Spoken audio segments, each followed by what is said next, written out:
Pessoal, boa noite.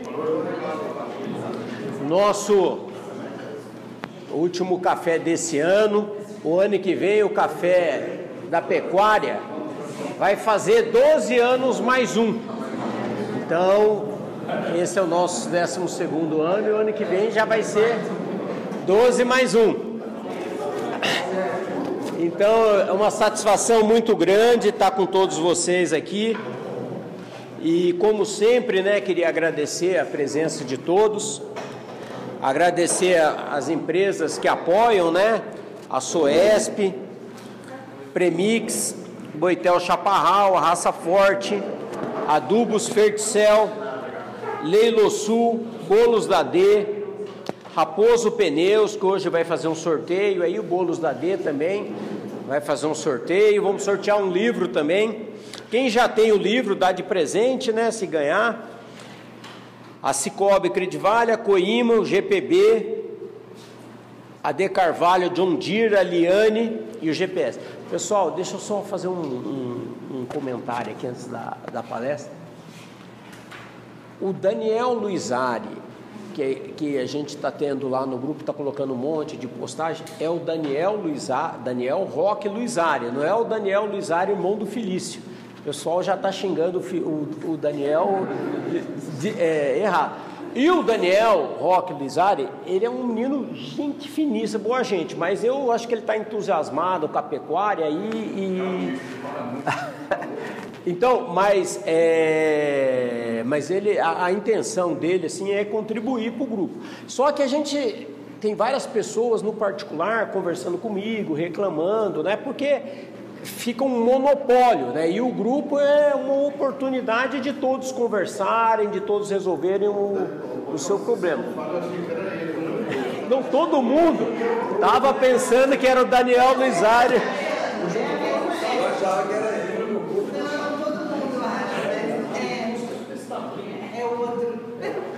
Então eu falei assim, a gente tem que fazer justiça.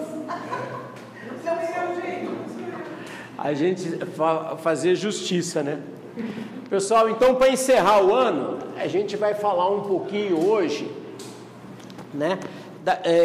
de o que a gente tem que fazer para ter uma pecuária produtiva em pastagem, Quais são os passos que a gente pode seguir? Muita coisa eu já falei em outras oportunidades, mas hoje a gente vai falar um passo a passo de como eu tenho uma propriedade e eu quero melhorar a minha produtividade em pastagem. O que eu vou fazer, Então, o tema então vai ser esse passo a passo para elevar as taxas de lotações, E quais as estratégias para eu ter uma alta produtividade em pastagem, Então, a primeira coisa que eu tenho que fazer é ter um diagnóstico da minha propriedade.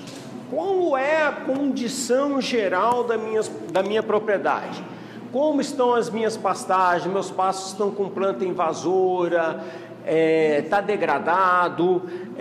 A produtividade é baixa? Eu estou trabalhando com uma lotação muito inferior à que eu poderia ter? Quais são as condições que eu estou tendo? Qual é o histórico dessas minhas áreas? O que acontece normalmente? A produtividade é alta e depois ela vai caindo ao longo do tempo. Eu estou permitindo que isso aconteça na minha propriedade? Então é muito importante a gente ver a causa do que está acontecendo na nossa propriedade. Então o primeiro passo é a gente fazer um bom diagnóstico de como que estão as nossas pastagens. Uma parte importante do diagnóstico é a análise de solo. Porque a análise do solo ela é uma fotografia do que você tem naquele solo para alimentar aquela planta para que ela possa ter uma boa produtividade. É ela que vai detectar quais são os nutrientes que está faltando e se o pH está adequado. Porque vejam bem, às vezes, quando você não tem um pH adequado, o que acontece? Você aduba a planta, mas ela aquele nutriente fica no solo numa forma que é indisponível para a planta.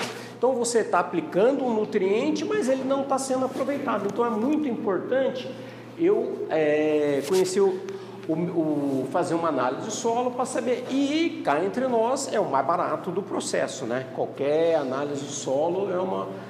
Tem um sistema muito interessante hoje que o pessoal está fazendo, que vai com aquele quadriciclo e faz um mapa de fertilidade do solo. A gente não precisa fazer todo ano, mas se você fizer a cada 3 a 5 anos, você vai ter um diagnóstico de como está a sua propriedade e você pode antecipar o seu planejamento. Você fala assim, ó, esse lado aqui tá bom, eu vou deixar para mexer mais para frente, aquele lado ali já tá ruim, então você tem um mapa. Eu tenho uma propriedade que eu estou prestando consultoria, que a gente tem um mapa de fertilidade.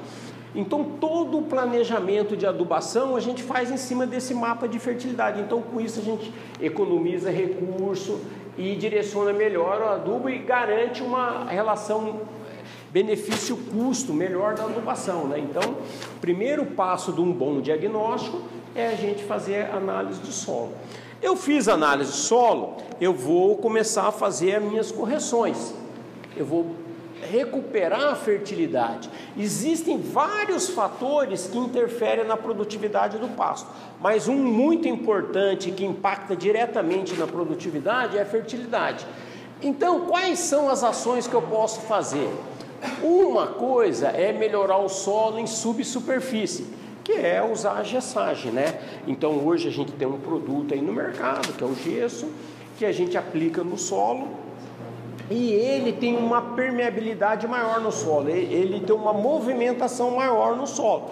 Só que o gesso, ele não corrige pH, ele aumenta cálcio, ele aumenta nutrientes lá embaixo, elimina alumínio tóxico, mas ele não melhora pH. Então, naquela parte superficial em que o capim atua, o próprio calcário resolve. Mas é sempre importante, se a gente tiver problema em subsuperfície, eu fazer uma gessagem.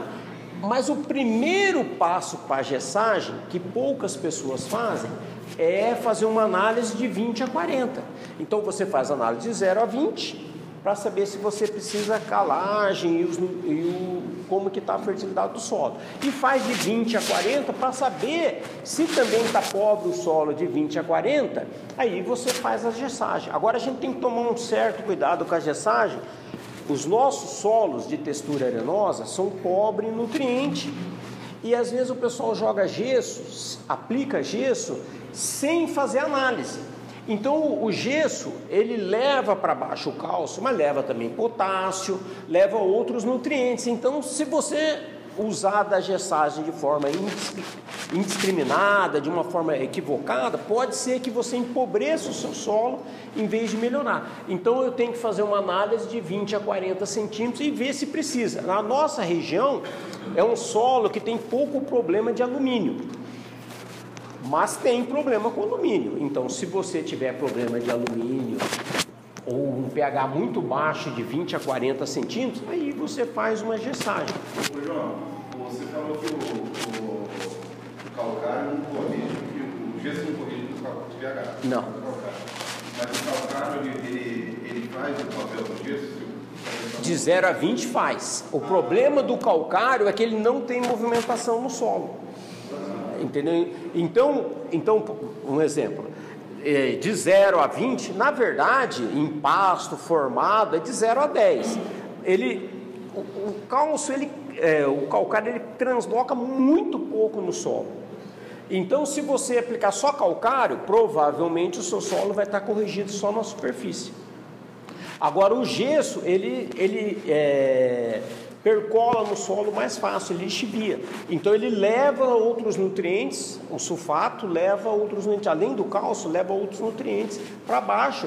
E aí a planta vai crescendo, o sistema radicular, ele cresce buscando cálcio. Então tem cálcio em subsuperfície, ele vai buscar. Então você acaba tendo um sistema radicular maior quando você usa gesso, e isso previne veranico. Pode falar, Luizinho. O DGMS, bem fininho. Então, o DGMS é uma mistura de calcário com gesso. Então, você faz numa aplicação só, uma só operação. Então, e ele, como ele tem gesso, ele... É a mesma eficiência do que aplicar em separado? É o seguinte, não, o DGMS ele tem uma função a mais, que assim, ele é a parte, porque assim, o gesso e o calcário, quanto menor o tamanho de partícula, melhor a reação do solo. Ele é micronizado, então ele é um tamanho de partícula muito pequeno, então ele acaba tendo uma correção um pouco maior. Só que quando você aplica no solo, vamos dizer assim, ele tem um ganho um pouco melhor, mas você joga menos gesso. Então você acaba tendo uma eficiência menor. Eu andei conversando com os professores de fertilidade lá em Piracicaba, eles falaram assim, ó, funciona, só que você tem que jogar um pouquinho a mais do recomendado. Por exemplo, eles falam, ó, joga a quantidade de calcário que deu na análise. Não, o ideal é jogar pelo menos uns 20% a mais, porque parte do calcário é substituído por gesso que não faz o que o calcário faz. E parte do gesso é substituído por calcário que não faz o que o gesso faz. Então, o ideal é jogar um pouquinho a mais, mas funciona. Funciona. Essa quantidade de gesso para chegar no filiado tem que ser um pouco grande, né? Não, mas o gesso ele é móvel. Entendeu? Aí o que o cara faz? Ele não faz análise. Aí ele vai copiar o cara da soja. O cara da soja joga lá, faz o perfil do solo. Ele joga bastante calcário, por quê? Porque o calcário, como é que a gente faz a conta do calcário? Você faz a conta normalmente para 20 centímetros. O cara que faz perfil de solo, com arado profundo, vai fazer 30 centímetros, ele já calcula calcário para 20, 30 centímetros. Então aí ele joga bastante calcário e bastante gesso. E o cara do pasto, se ele for fazer isso, um cara que aduba uma vez a cada 10 anos, o solo já de baixa fertilidade, um pouquinho de nutrientes que tem, pode ser que o gesso leve. Então, em vez de melhorar, você pode piorar o seu solo. Agora, um cara que joga o calcário que precisa, faz todas as adubações necessárias, joga potássio, tudo. Esse cara tem menos risco do gesso causar um problema. Pelo contrário, provavelmente só vai trazer benefício. Mas tem que ser uma quantidade grande para chegar no filiado. Não, porque é o seguinte, ó, o gesso, o cálcio está ligado ao sulfato, mas é uma ligação. Tudo que é carga positiva no solo, ele pode levar para baixo. Se o solo tem pouco potássio, por exemplo, ele pode levar potássio para baixo e faltar, já tinha pouco, aí ficar com menos. Não estou dizendo que vai esgotar, porque a ligação com o cálcio é maior, mas pode diminuir a fertilidade do solo na superfície se você usar de uma forma equivocada. O óxido de cálcio magnésio é esse produto que você falou aí? Não é o DGMS. Tem algum trabalho de óxido de cálcio magnésio em pastagem? Tem. Funciona, mas inclusive uma vez eu pesquisei bastante porque eu dava consultoria numa área irrigada e eles iam usar.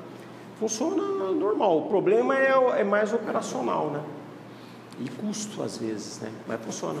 Mas ele desce no perfil do solo com mais facilidade. Com mais facilidade. E é mais rápido, né? Então, em agricultura o pessoal usa muito porque às vezes se atrasa o preparo do solo e aí você já faz o uso mais rápido, corrige mais rápido, né? Por exemplo, não devia falar isso, mas vou falar. No tempo que eu formei, né? O calcário era PRNT 60, 65, então era 90 dias para fazer efeito, né? Hoje os calcários são PRNT 92, 93, então isso aí, o tempo de reação no solo é muito mais rápido, então não é a mesma coisa, né, que era esse calcário. E como que é isso? É a composição da rocha e o grau de moagem, por isso que o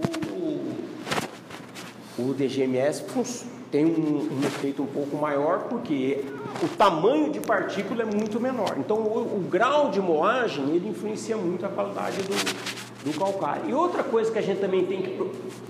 Se ele é menos efetivo, então. Como? O DGMS. Não é que ele é menos efetivo, ele é mais efetivo. Mas olha o que acontece. Vamos supor uma área. Você teria que aplicar 3 toneladas de calcário por hectare e 1 tonelada de gesso. A recomendação do pessoal técnico do DGMS é que você aplique só os 3 toneladas de calcário. Então, de DGMS no lugar do calcário. Então vamos supor, você ia aplicar 4 quilos de produto, agora você vai aplicar só 3 quilos de um produto que tem o gesso e que tem o calcário.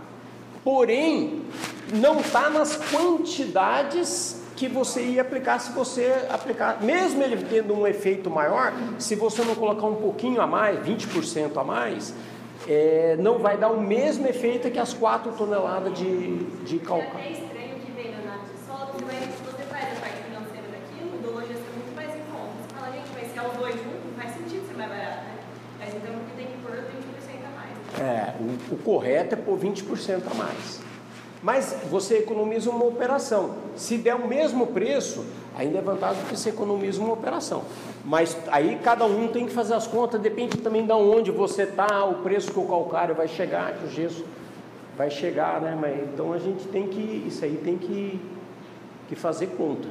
Mas é um produto interessante de se usar. Uma coisa que a gente tem que lembrar aqui da calagem é...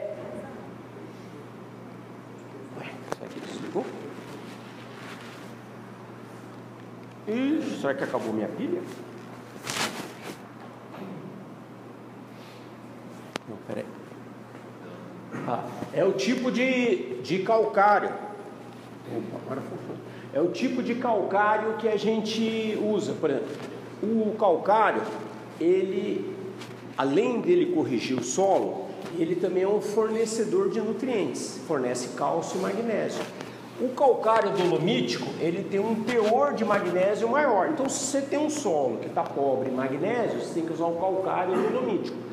Se você usa todo ano o calcário dolomítico, o que vai acontecendo? Com o tempo, o magnésio vai ficar corrigido no seu solo. Aí você tem que passar a usar o calcário calcítico. Porque assim, vamos dizer assim, tem o uso do calcário corretivo, mas tem o ajuste fino. O que é o ajuste fino? O solo, ele tem que ter uma relação cálcio-magnésio, cálcio-potássio adequada. Por quê? Porque um nutriente interfere na absorção do outro. Então, se o seu solo não tem esse equilíbrio, então você pode ter o nutriente lá no solo e às vezes ele não ser absorvido na quantidade que a planta precisa, por causa desse desequilíbrio. Então, o que é o ajuste fino? Primeiro, o meu problema é a acidez do solo, então eu vou aplicar calcário. Eu estou com magnésio baixo no meu solo, calcário calcítico. Aí eu vou corrigindo o solo, meu pH chega acima de 5, V% acima de 60, 65. Aí agora é a hora do ajuste fino, então aí eu vou usar calcário calcítico ou outro para ir melhorando a relação desses nutrientes no solo. É o ajuste fino que a gente tem que ter para melhorar a produtividade final. E em áreas de pastagem, que eu quero ter alta produtividade, a gente sempre tem que lembrar da lei do mínimo. O que é a lei do mínimo? É aquilo que está faltando que vai limitar a sua produção.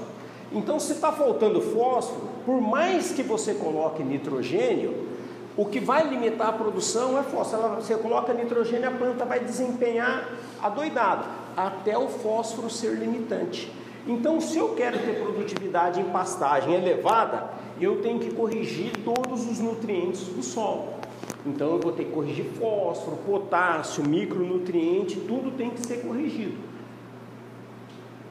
Até, né, Luiz Fernando, a vantagem do organomineral é que você tem uma fórmula completa que tem tudo, né? Então você...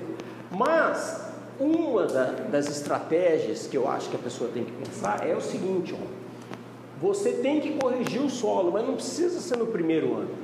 Quem fizer a conta de corrigir o solo no primeiro ano, se eu passar para um cliente a recomendação do que ele tem que aplicar no primeiro ano, para corrigir tudo no primeiro ano, é a última vez que eu vou na propriedade dele. Porque a correção é muito cara. A pecuária, até a pecuária de 360, que a gente já está com saudade, apesar de ser tão perto, né? Ela não paga. Então, o que eu oriento a pessoa? A gente tem que corrigir o solo no médio e longo prazo. Todo ano você vai melhorando um pouco. Todo ano você vai aplicando um pouco de calcário, fósforo, melhorando a correção, e com isso você vai melhorando a médio e longo prazo. O Rômulo aqui tem uma experiência, né, que ele virou agricultor e os solos estavam totalmente corrigidos. Tinha ajuste, tinha coisa para fazer, mas é difícil um plantador de soja aqui na região que plantou numa área como era a fertilidade das áreas. Mas quantos anos fazia que ele trabalhava com calagem, com fosfatagem, com corretivos para melhorar aquele solo? Então foi um processo, né, Rômulo? Foram vários anos. A agricultura pegou isso, mas demorou muito tempo. E a gente tem que corrigir o solo. Está corrigido? Até tem um trabalho interessante que a gente faz lá na propriedade do Neto, que é o seguinte: em vez dele adubar, ele tem área intensiva lá, tudo, mas em vez dele ficar adubando muito intensivamente uma área pequena, ele tem uma área intensiva que realmente ele aduba bastante, mas ele faz uma adubação básica todo ano. A gente fazia análise da propriedade, aí aqueles passos que estavam abaixo da média, ele jogava calcário e fósforo, então a média subia. Aí no outro ano ele fazia análise de tudo de novo, aí aumentava a média de calcário e fósforo. O que aconteceu? Foi chegando num certo estágio, para o nível de taxa de lotação de áreas não intensivas, o solo dele estava corrigido. Então o que aconteceu? Teve um ano que apertou aí, precisou de... aqui esses anos assim, quase não tem tido seca, né? Ninguém nem passa furada de pato. Mas como o solo dele estava corrigido, ele só aplicou ureia e melhorou a oferta de forragem na propriedade. Por quê? Porque o solo já estava vindo corrigido há vários anos. Então, isso, vamos dizer assim, não ficou um custo muito elevado e a fertilidade melhorou a produtividade do pasto, a capacidade de rebrota, mas a taxa de lotação não melhorou muito porque ele não colocou nitrogênio. Mas aí no ano que ele precisou, como o solo estava corrigido, ele colocou nitrogênio. Lá no Rômulo, hoje é praticamente nas áreas de pastagem, né, Rômulo? Só a cobertura, né? Por quê? Porque foi corrigindo a fertilidade do solo. E se você tem um solo corrigido, aí você vai adubar só para aumentar a taxa de lotação. E aí, aumento da taxa de lotação é com nitrogênio. Então eu vou jogar em torno de 50 quilos de nitrogênio por UA que eu quiser aumentar por hectare. Então, mais ou menos, isso um pouco mais, um pouco menos. Isso aí, o nitrogênio no solo depende muito da matéria orgânica do solo. Solos que estão muito sistematizados, tem um teor de matéria orgânica alta, tem uma menor resposta ao nitrogênio. Solos mais pobres em matéria orgânica tem uma resposta melhor. Então a gente vai adubar em torno de 50 kg de N por cada UA que a gente quer pôr no pasto. Tem que corrigir. Por que tem que estar corrigido?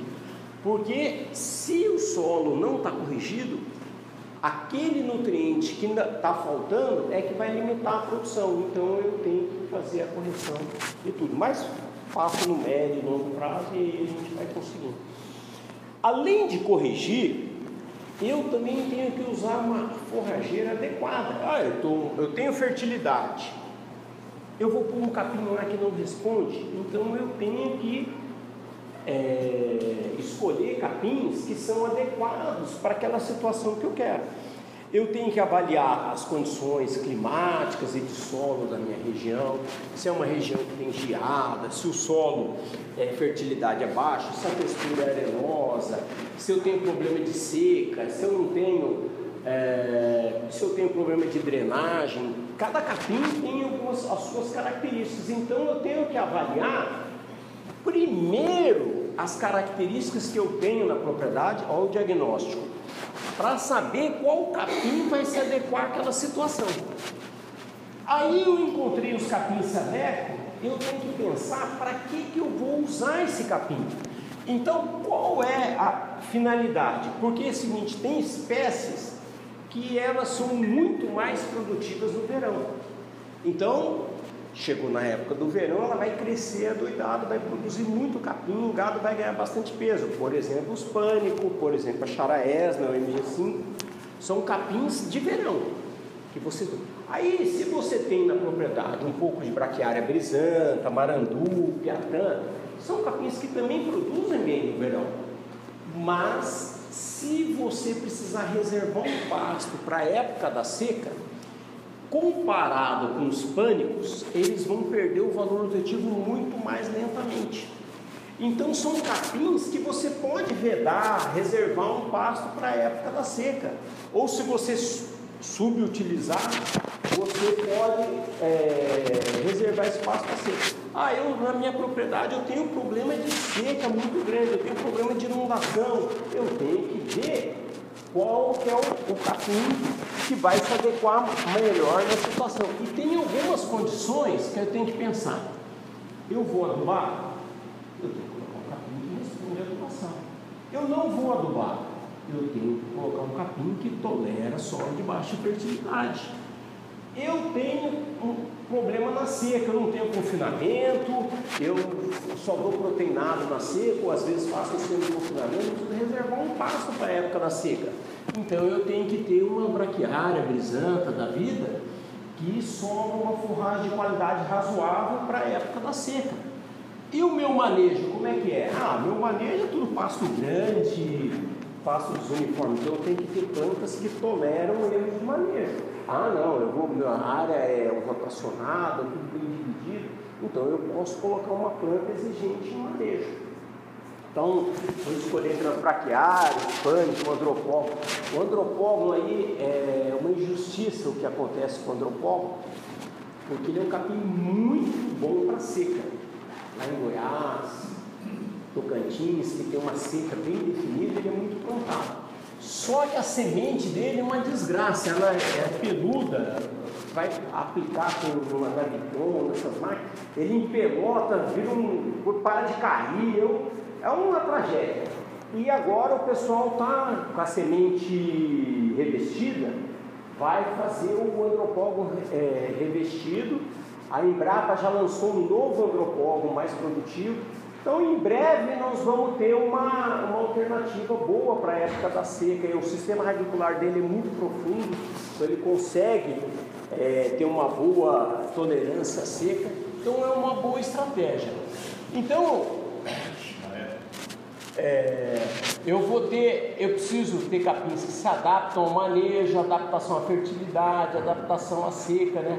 Eu sempre falo que a propriedade ideal teria que ter 3 tipos de capim. Um capim muito produtivo para a época do verão. Um capim que produz bem, mas que se eu reservar para a época da seca, a qualidade é de uma forragem razoável. E um capim que aguenta desaforo, porque dá um veranico, a seca mais prolongada, demora para chover. O que eu faço? Eu judio da braquiarinha, eu judio da dictioneura, e não vou judiar do meu Tanzânia, do meu Mombasa, do meu Zuri. Então eu tenho que ter uma estratégia de ter na propriedade, no mínimo 3 tipos de capim para cada. O que eu faço? No verão eu concentro o gado nos pastos de pânico, trabalho os brisanta meio folgado, sobra capim para a época da seca. Aqui na seca, com proteinado, os boi ganham peso. E se por acaso o trem apertar, eu tenho uma área de braquiária unidícola, dictioneura, decumbens, MG4, que vão aguentar o desaforo de uma superlotação, né? Então, para a gente conseguir ter um bom sucesso, um pasto produtivo, a gente tem que pensar numa boa divisão de pastagem. É a divisão que vai garantir que você vai conseguir manejar adequadamente tanto o gado quanto a forrageira. A forrageira, ela tem que ser preservada as suas características fisiológicas de produtividade. Isso você só consegue se você manejar elas de forma correta. A cerca elétrica tem os prós e contras, mas ela viabiliza a divisão de pastagem pelo seu custo mais reduzido. Então, com isso, ela permite uma ótima flexibilidade de você conseguir usar melhor as suas pastagens, porque você divide melhor porque o custo da cerca é menor. E você tem que otimizar o uso da forragem. Hoje, o grande conceito, em termos de manejo de pastagem, não é produzir mais forragem, é colher mais forragem. É quanto daquilo que você produziu que o gado vai conseguir colher e consumir. Então, hoje, o conceito lógico que se você manejar bem, o capim vai produzir mais. O professor Moacir Corsi mostrou uns dados do pessoal aqui do projeto Canivete, que ele começou a adubar pasto bom em setembro.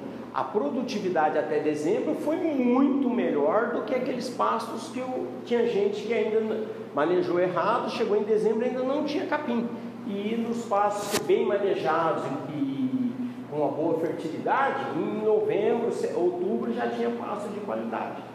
Mas para eu fazer isso, eu tenho que manejar o meu pasto corretamente. O conceito hoje de manejo, ele é simples. É eu colocar o gado na altura de entrada correta e tirar a metade da altura que eu coloquei o gado. Então, por exemplo, o brisando, você vai trabalhar com uma altura de entrada de 35, 40 centímetros. Quando chegar a 25, 20, você tira o gado. Então, você vai manejar pela altura e com uma certa flexibilidade. E, por incrível que pareça, o peão é mais fácil, porque ele era acostumado, em área que não tinha rotacionado, dele tirar o gado, ali comeu demais, vou tirar de lá. Então, é uma coisa, é mais fácil visualmente você manejar por altura do que por dias, né? Então, e uma coisa que a gente faz, por exemplo, não tem aquele engessamento. Eu vou tirar o gado daqui, tem que pôr naquele piquete. Não. Você vai tirar do piquete que o gado comeu e vai pôr no piquete que está melhor. Por quê? Porque senão ele vai passar a altura ideal. Então você utiliza isso. E ajustar a taxa de lotação de acordo com o crescimento da pastagem. Se por um acaso você tem um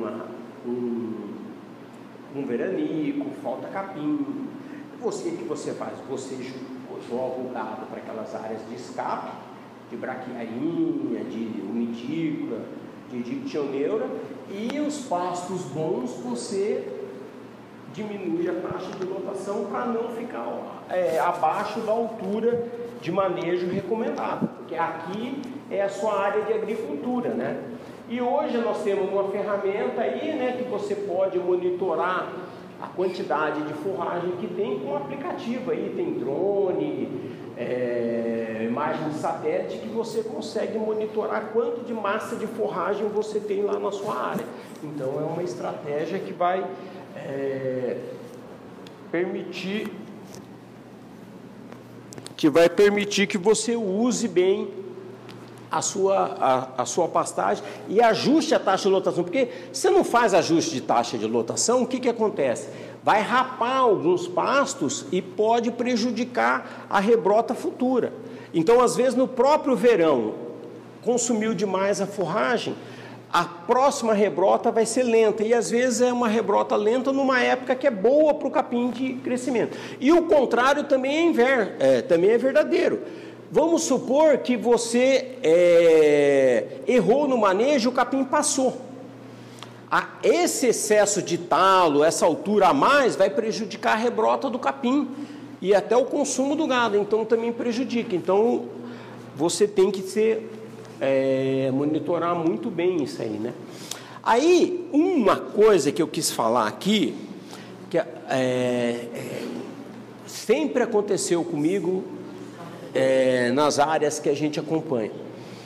A gente vai lá e fala assim para o produtor: você aduba uma parte da área, depois você vai aumentando ao longo dos anos. Aí o cara vai lá, aduba o pasto. Qual é o melhor pasto da fazenda? O pasto adubado. Aonde ele quer pôr os boi gordo? No melhor pasto da fazenda, que naquele momento é o pasto adubado. Só que onde você põe um boi gordo, você põe 2 bezerros. Então, eu coloco aqui, um bezerro é 0,45A e um boi é 1A. Então, onde cabe 4,4 bezerros, cabe só 2 bois. Então você vai produzir muito mais carne nesse pasto adubado se você colocar animal leve do que se você colocar animal pesado. Então qual é a minha sugestão? Isso vai refletir lá na frente em receita, ó. Vai mais do que dobrar a receita por pasto. Agora olha só o que acontece. Se você pegar todo o gado novo, coloca nos pastos adubados, o que vai acontecer com os pastos não adubados? Vão sobrar.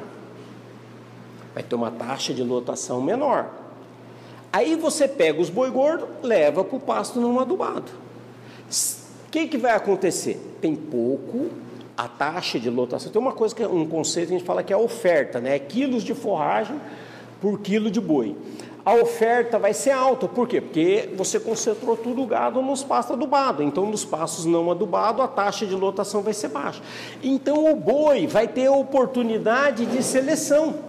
Ele vai selecionar mais folhas. Quanto maior a seleção, melhor a qualidade da forragem ingerida. Então, o boi que você quer que engorda vai ficar num pasto com uma oferta alta, taxa de lotação baixa, e ele vai ter bastante oferta. Então, ele vai consumir bastante forragem de qualidade, vai melhorar o ganho de peso. E como você vai estar trabalhando com uma taxa de lotação baixa, esse capim vai sobrar para a época da seca. Então, o que você tem que fazer nas áreas intensivamente adubadas? Colocar os animais de recria, os animais que têm menor peso, porque aí vai produzir mais carne por área. Eu fiz a conta aqui, ó, com 2 UA, ele dá mais de R$2.000 a mais por hectare. Mas se você colocar 4 UAs, que é o normal aí de quem aduba, 4 a 6 UAs, olha a diferença.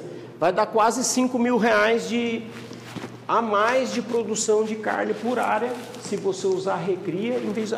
não mudou nada, é a mesma adubação, o mesmo manejo, tudo, só mudou as categorias, eu vou produzir mais carne por área.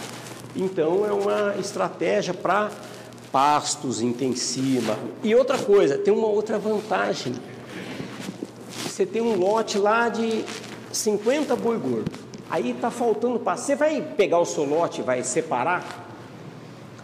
Você não gosta, o pecuarista não gosta de fazer isso. E o contrário é pior. Está sobrando pasto. Ah, então mistura mais um lote lá nos boi gordos. Não vai fazer isso. Agora, se é uma garrotada, tem 200 garrotes lá, está sobrando pasto. Põe lá mais 100 lá e eles que se virem para comer aquele capim. Então, é mais fácil o operacional, o manejo, você não mexe tanto com o boi gordo e acaba facilitando. Então, uma outra coisa que eu acho importante é isso, as áreas intensivamente adubadas, você tem que trabalhar com gado novo, e as áreas que você durante o verão vai trabalhar mais folgado, aí você põe os animais de engorda. Então, eu peguei aqui um exemplo, né?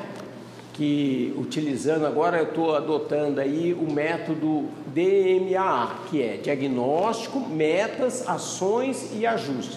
O que é isso? Você vai fazer um diagnóstico primeiro para saber a situação atual. Então você vai pegar o mapa da área, vai avaliar a área, as condições, ver quais forrageiras tem lá, fazer análise de solo, ver quantas divisões e corredores tem, como que está a distribuição de aguadas e saleiro. E uma coisa importante que às vezes o pessoal não dá atenção, que é a capacidade operacional. Às vezes o produtor quer fazer as coisas, mas não tem gente, não tem máquina, não tem como fazer e faz errado. Então, às vezes, para fazer errado, é melhor fazer menos. Então, eu tenho que fazer um diagnóstico, não é só do pasto, é de todas as condições que eu tenho para implementar aquele projeto. Aí eu estabeleço as minhas metas. Qual é a taxa de lotação que vai ser alcançada? Quanto de recurso eu tenho disponível? Eu vou adubar lá. Aí chega na hora de comprar o adubo, o cara joga o calcário, joga o fósforo, joga o potássio, aí na hora dele jogar o nitrogênio acabou o dinheiro. É o que ia aumentar a lotação. Então você tem que fazer um planejamento para que você consiga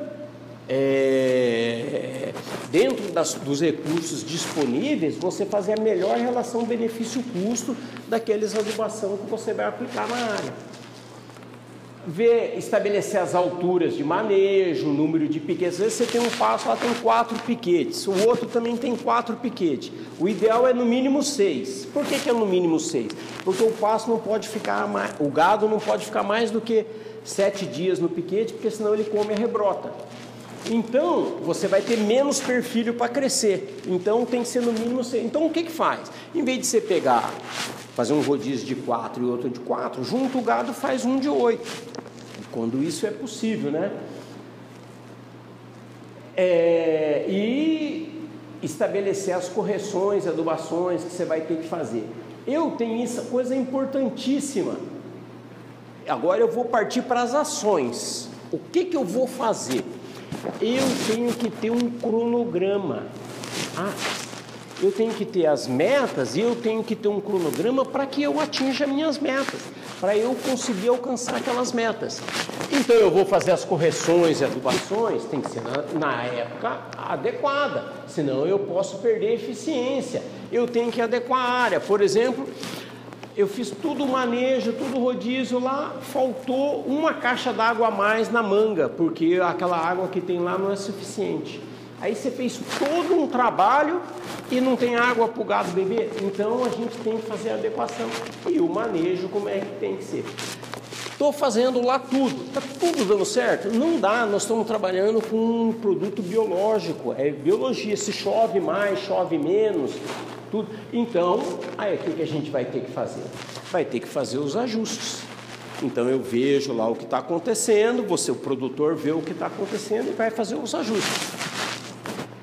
Por exemplo, correções de manejo. O gasto está ficando mais alto do que deveria, ou mais baixo do que o que deveria, eu vou ajustar. A taxa de lotação está muito alta, está rapando os pastos, está muito baixa, está entalando, eu vou ter que fazer os ajustes. Eu vou fazer ajuste na adubação. Estava conversando aqui antes, eu tenho um cliente que a gente conseguiu convencê-lo a adubar mais cedo. Mas não bastava convencer ele a adubar mais cedo, tinha que chover mais cedo, e choveu.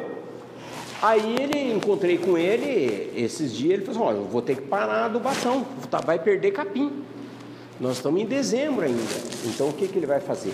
Vai diminuir a adubação esse mês. Às vezes eu tenho que mudar a fonte de nitrogênio, por exemplo, quando está chovendo muito como agora, a ureia funciona melhor que o nitrato. Quando está chovendo pouco, a ureia, mesmo a ureia protegida, ela perde menos. Mas mesmo assim a gente tem problema com ureia, então eu posso usar nitrato. Então a gente pode fazer algum ajuste dependendo do clima. E aqui um exemplo, né? Então, se eu fosse intensificar 10% da propriedade, primeira coisa, o diagnóstico. Isso aqui coincidiu, que eu fui num cliente esses dias, e ele tem uma área lá de mombaça, rotacionado, que ele não aduba, então ele vai começar a adubar. Ele queria adubar esse ano. Eu falei assim, não, o pasto está um espetáculo. Eu falei assim, vamos começar a adubar o ano que vem, porque aí você, como o pasto está bom, você maneja ele adequadamente agora nesse verão. Em março, abril, a gente faz análise de solo, faz a calagem, gessagem se for necessário, e depois começa as adubações no verão. Então eu fiz uma coisa hipotética, nós ainda não fizemos análise, mas vamos supor que a área estivesse faltando enxofre. Então se eu colocar gesso, né, já supro a necessidade de enxofre.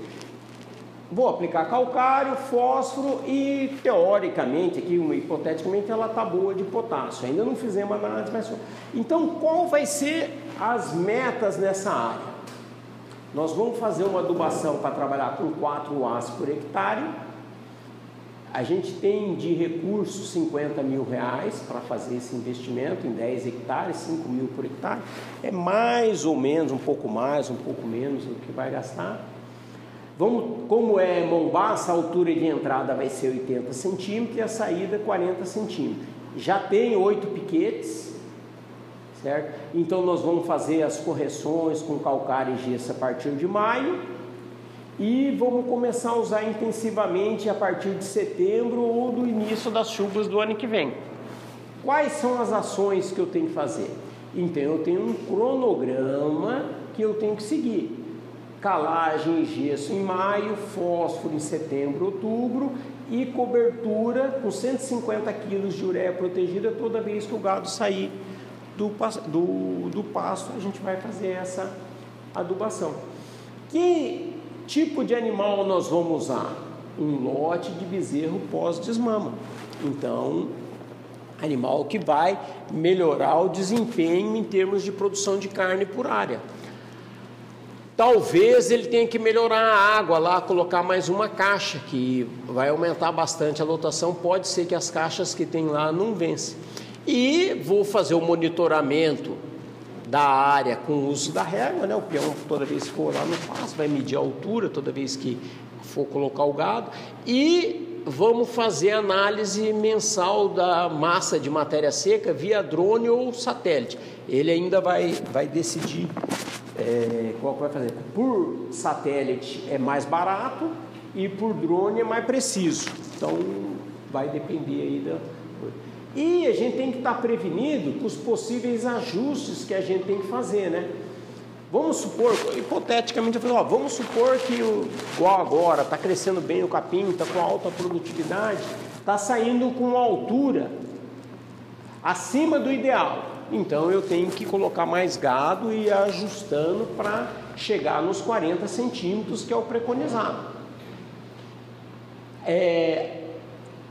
Para fazer isso, talvez eu tenha que aumentar a taxa de lotação de 4 para 4,5 zoar por hectare.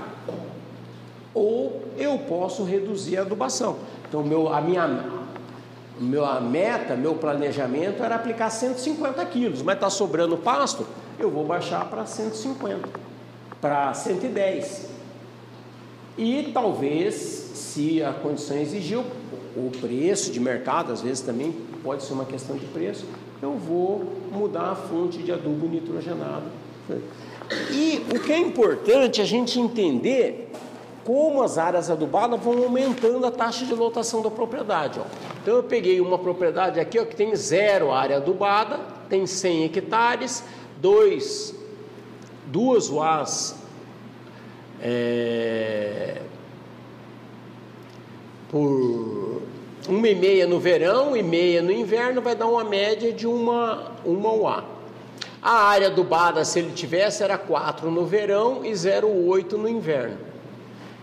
E aqui, tá dando uma diferença muito grande aqui, porque aqui a área adubada, a gente considera que na seca só tem 20% do que tem no verão. Às vezes é mais, às vezes é menos, mas é mais ou menos 20%. Na área não adubada, normalmente tem mais do que 20%, porque o cara subutiliza o pasto no verão. Então, aqui cabia 2, mas ele colocou 1,5 para sobrar um pouco de capim para seca. Então, essa propriedade aqui, vai ter 200 bezerros, ela vai caber 1 UA de média, são 100 hectares, vão ter 100 UAs que, considerando que o bezerro tem meio UA, então vai caber 200 bezerros nessa área. Quando ele aduba 10% da área para 4 UAs, a taxa de lotação aumenta, né, nessa área adubada, e ele vai para 228 bezerros na propriedade, um aumento de 14%. Se a cada ano ele for aumentando 10%, então ele vai aumentando de 200, passa para 228, para 256, para 284 cabeças, e no 4º ano ele está com 42% mais animais por área do boi barato, que é o boi de pasto. Então é isso que a gente tem que ter em mente, né? Então, resumindo, o que a gente tem que pensar quando a gente quer ter alta produtividade em pastagem? Primeiro, fazer um bom diagnóstico do que eu tenho na mão. Analisar o que eu tenho e ver o que é melhor para eu conseguir uma boa produtividade naquelas áreas. qual é a qualidade do pasto que eu tenho, o tamanho do meu rebanho, a minha capacidade operacional, o meu potencial de investimento, tudo isso eu tenho que levar em conta para estabelecer as minhas metas. Então eu vou ter metas de desempenho que eu vou ter que conseguir naquelas pastagens. Estabeleci minhas metas, vou fazer uma programação de trabalho e vou agir para que aquelas metas sejam atingidas. E se por acaso tiver alguma intercorrência no meio do caminho, eu vou fazer os ajustes necessários. Então, eu tenho que ter um cronograma, uma programação de trabalho, mas isso não é engessado. Eu tenho que saber que eu posso avançar mais rápido. Por exemplo, bezerro está barato, eu quero aumentar a taxa de lotação. Você trabalha com o pasto mais baixo,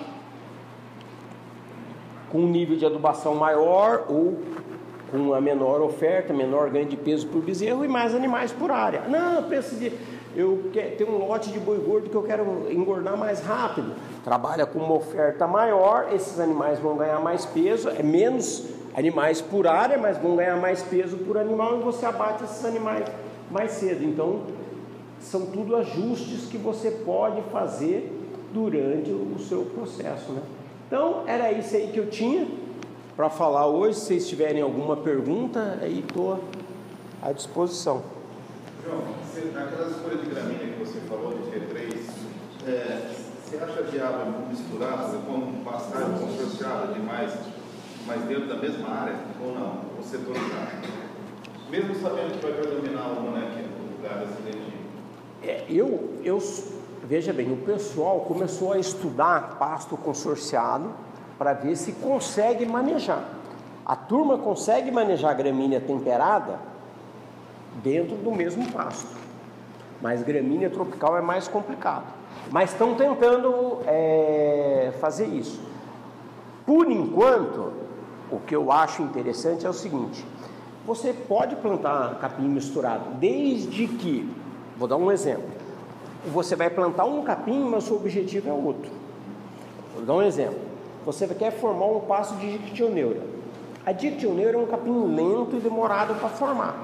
Você planta dictioneura com piatã, com marandu, o que vai acontecer no longo prazo? A dictioneura vai tomar conta. Mas não era a dictioneira que você queria? Era. Só que se você plantar só dictioneura, ela vai demorar muito tempo para formar. E vai demorar muito tempo para você utilizar esse pasto. Aí o que acontece? Você planta junto dictioneira com piatã, com brisantão, você vai ter um pasto melhor que a dictioneira durante 3, 4 anos, e no futuro você vai ter o pasto de dictioneira que você queria sem risco. Então, aí essa situação eu acho mais interessante.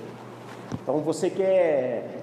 o pessoal faz muito isso, vai formar pasto para tropa, planta um pânico com dictioneira. Você vai formar umidícula no Pantanal, você planta umidícula com brisanta. Onde é muito úmido, o brisantão morre e fica só umidícula. Onde é mais alto, você tem um pouco de brisantão. Então, quando você vai estabelecer um pasto, que você sabe que você vai pôr mais de uma espécie, mas é uma que aquela que vai prevalecer, que é a que você quer, eu acho interessante. Mas hoje a gente ainda não tem tecnologia para conseguir. Aí o que acontece? Você planta vários capins, o gado tem a preferência dele e ele vai comer aquela que ele prefere e as outras vão sobrar, vão passar. Eu fui dar uma palestra na Bolívia, e foi um cara lá da Associação dos Ganadeiros Bolivianos, foi dar a palestra antes de mim. Você precisa de ver as armadas que os bolivianos fazem para aproveitar os pastos nativos.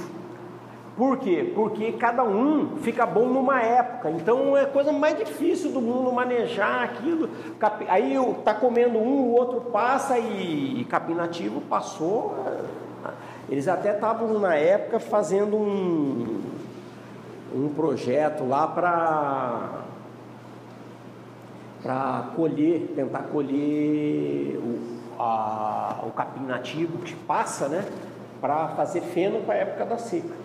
Então era uma estratégia. Aí eu fui dar a palestra depois dele e falei assim, lá nós não temos tudo esse trabalhão que vocês têm, porque a gente planta umidícula e a umidícula produz o dobro do que vocês estão conseguindo fazendo toda essa mistureba aí. Então, às vezes é melhor você ter um capim adequado àquele uso e aí... Você falou, eu estou até na conta, porque o preço é muito mais caro. Muito mais caro. Ela vai prevalecer, mas o estabelecimento é muito mais barato, né? E dictioneiro, eu já tive a oportunidade de tentar formar dictioneiro exclusiva, putz, foi uma tragédia. É muito demorado e a chance de sucesso é grande. Então você planta junto com um outro capim e ela vai ter sucesso.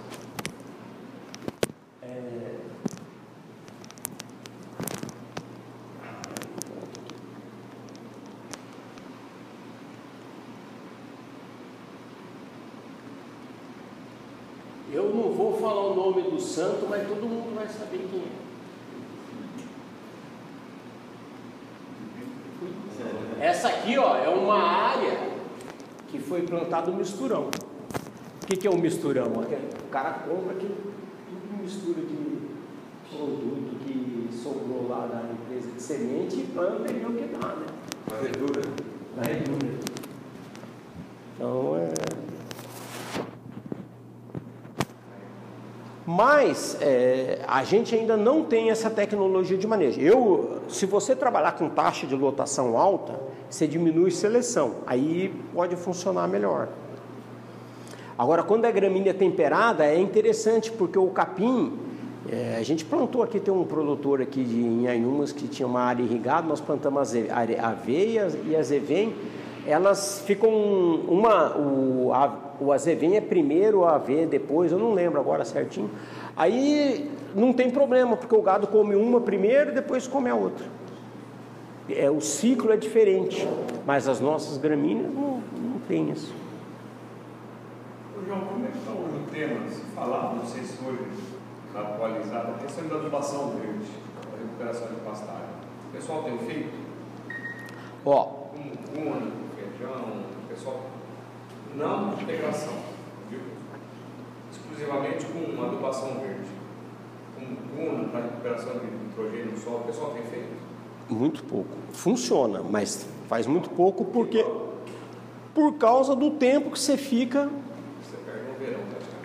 com a área, com essas culturas lá. Na integração a turma está usando.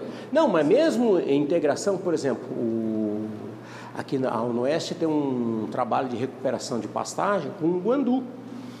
Então, em vez de você plantar milho, você planta guandu com o capim. Aí você usa o guandu na época da seca e forma o capim. E é uma leguminosa, melhora o solo, tem tudo essas vantagens. Mas o problema é o próprio produtor. Por exemplo, a usina toda usina tinha que usar adubo verde. Os caras preferem arrendar para soja, para amendoim, e não plantam uma crotalária, uma coisa que é descompactadora, melhora a matéria orgânica, tá?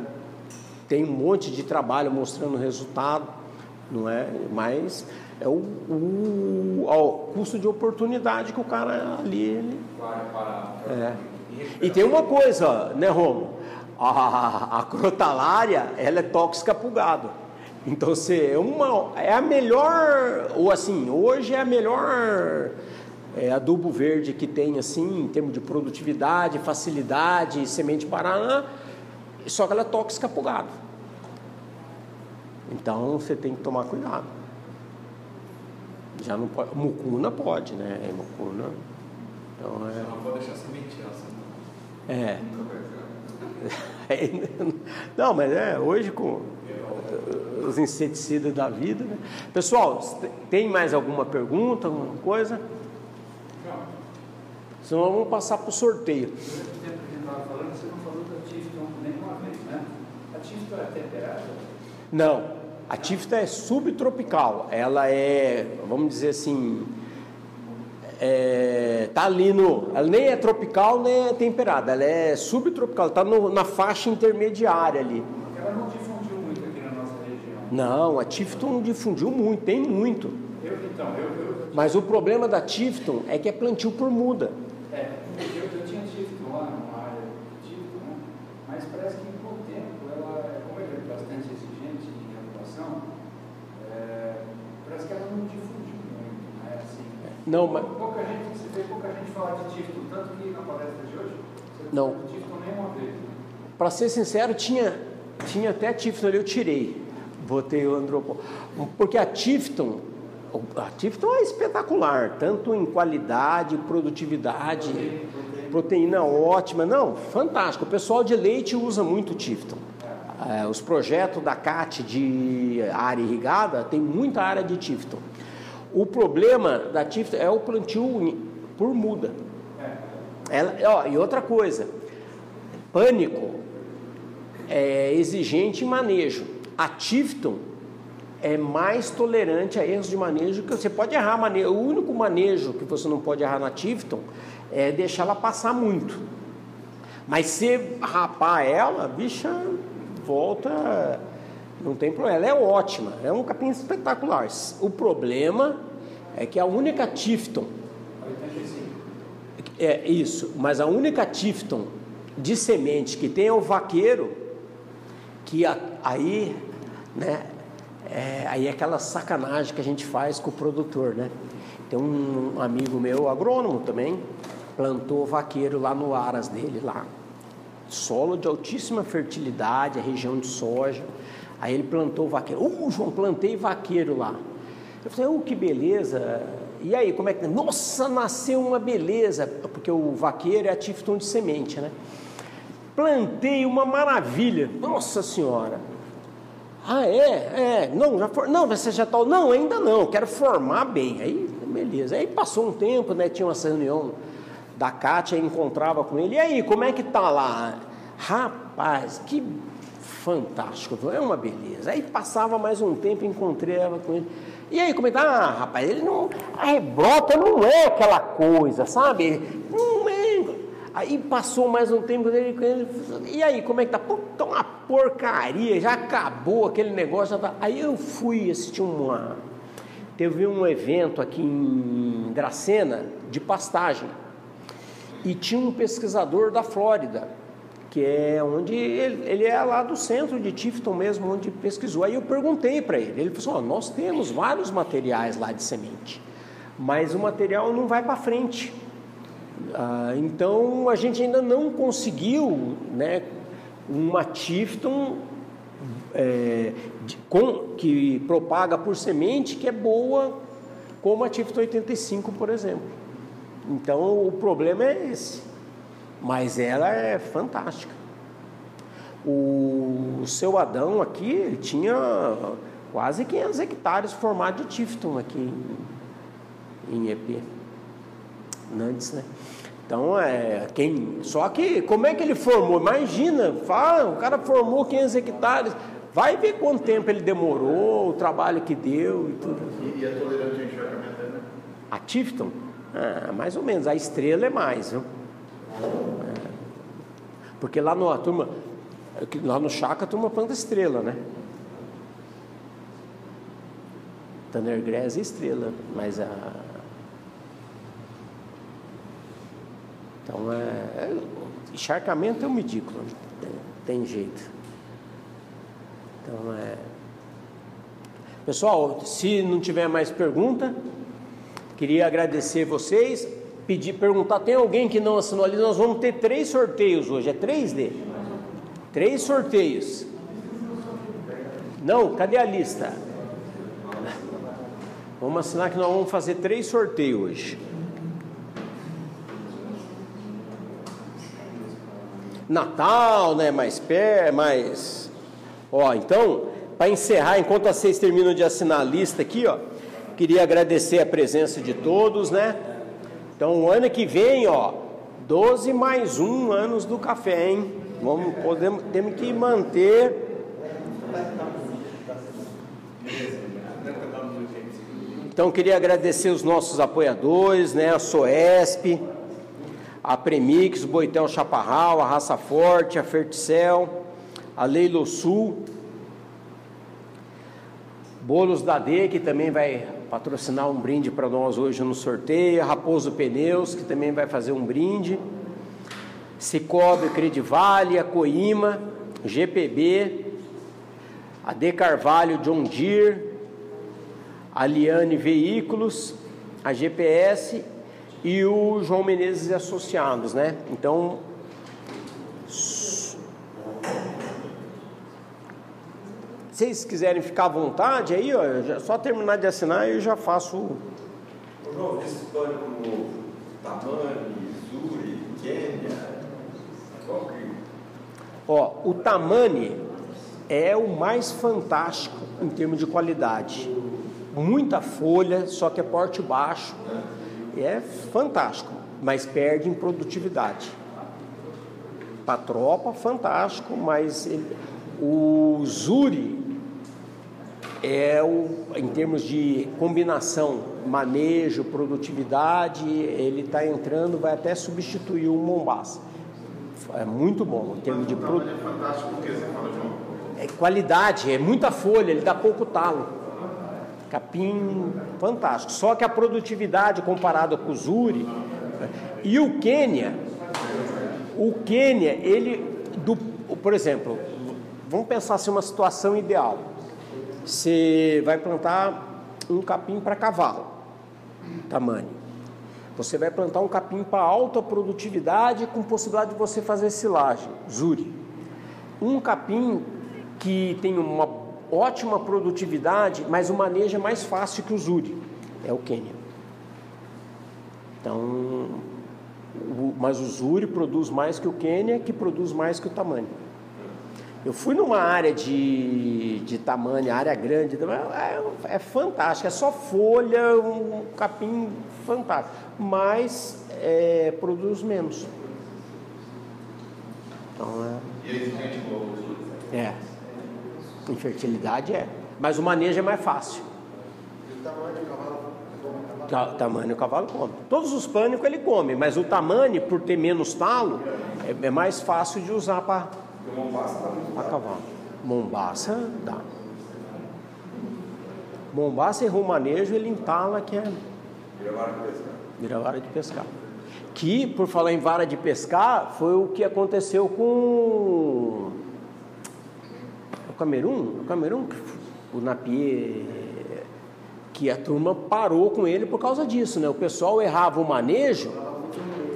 Para fazer manejo na leite.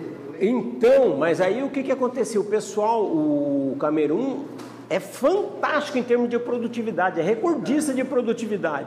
Só que quando ele cresce muito, o talo vira um bambu, a relação de FDN, a fibra dele é altíssima. Então as vacas não comem. Aí o leite. Aí hoje o produtor de leite está com raiva, mas não é o problema do Camerun, é o problema do manejo, né? João, você já viu alguma coisa aí do NAMS? Ou depois número para mim. Só um minuto. Eu vou enxergar. Hã? Eu não vou enxergar. Eu tô sem óculos.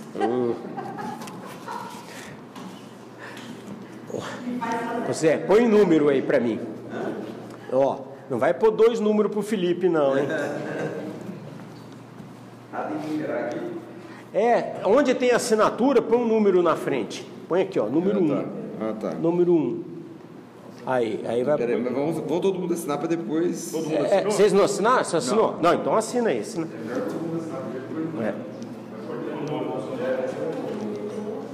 O que você perguntou, mano? Sobre do NAMS, você já viu?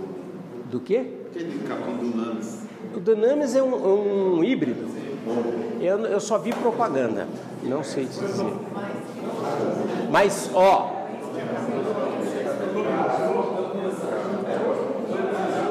Então, o problema desses capins aí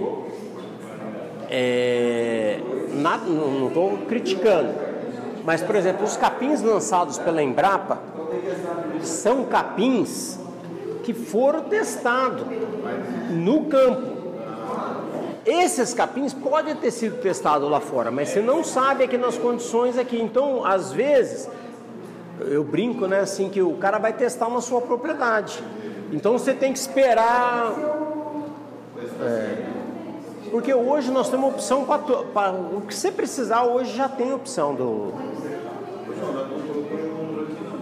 Não, nós vamos pôr o número. Eu vou pôr o número em tudo antes de fazer o sorteio. Maria Lúcia assinou? Assinou? Todo mundo assinou?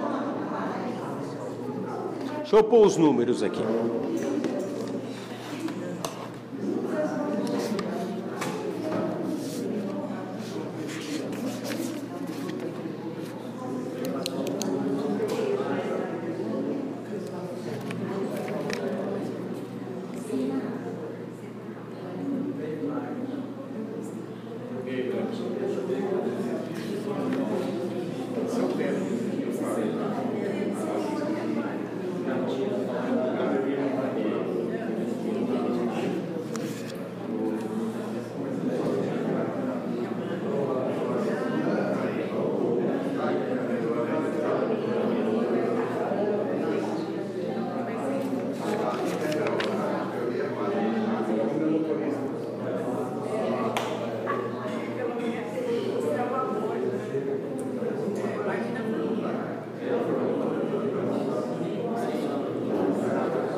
Vinte. Hã? 25 pessoas. Pessoal, tem alguém que não assinou?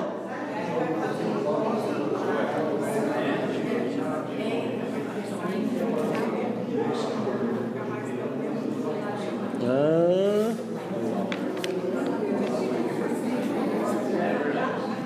21. Será que eu pulei alguém aqui?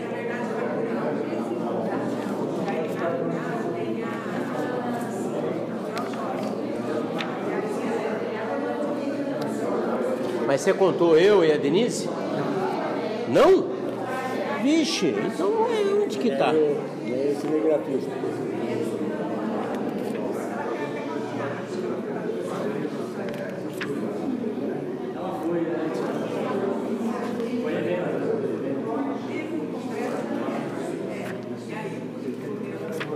É, só achei 21, Paulo.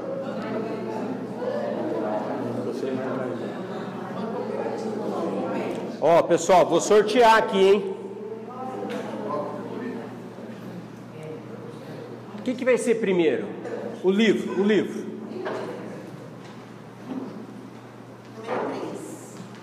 Número 3.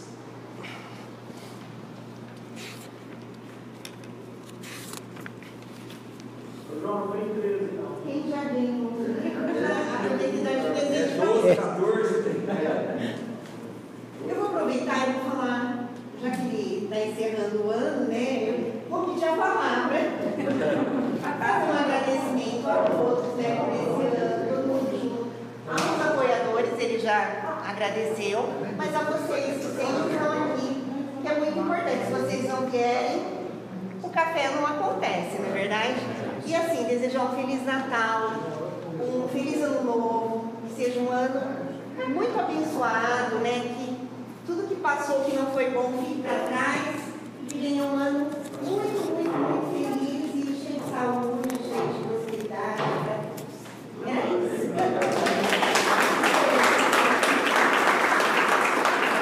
Quem que é o deles? É o Zé Mário. Oh! Ai, deixa eu tirar a foto. Eu fui o primeiro, não. Tira aqui. Vamos tirar aqui. Ai. Abaixar, entrei a ação. Já tem um que vai fazer de presente pra alguém, né, João? É, então. Ah, João, mas aí autografo. É que você não sabe pra quem vai ser. É, não dá pra autografar. Você vai dar fechado. Ó, agora. Qual vai ser agora? Agora vai ser a ordem de serviço da Raposo Pneus. Ana, vem cá para você entregar, hein?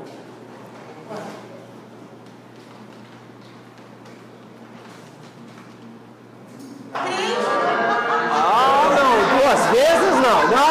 Não, 2 vezes não. Regra nova, não pode. Tá viciado isso aí, hein, João? Tá viciado. 17.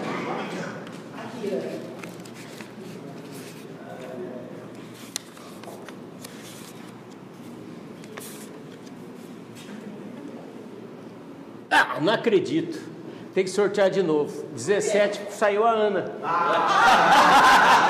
não acredito. É verdade. Tá difícil. Tá difícil, hein?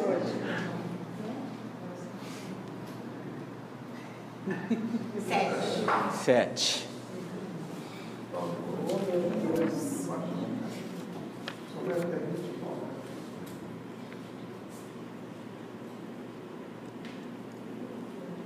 Maria Lúcia. Maria Lúcia.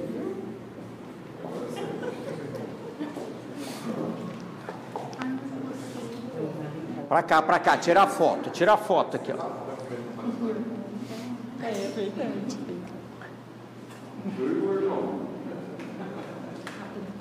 Aí. Ah, mas acho que não. Põe, vai, vamos tirar o outro, vai. Aí. Aí, fazer Agora um brinde do Bolos da D, hein? A caixa de cookies. Qual que é? 8.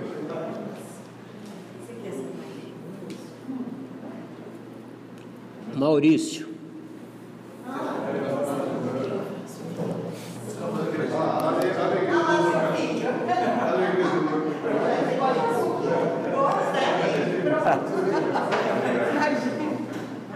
Presente pra ele. Tira uma foto aí dele.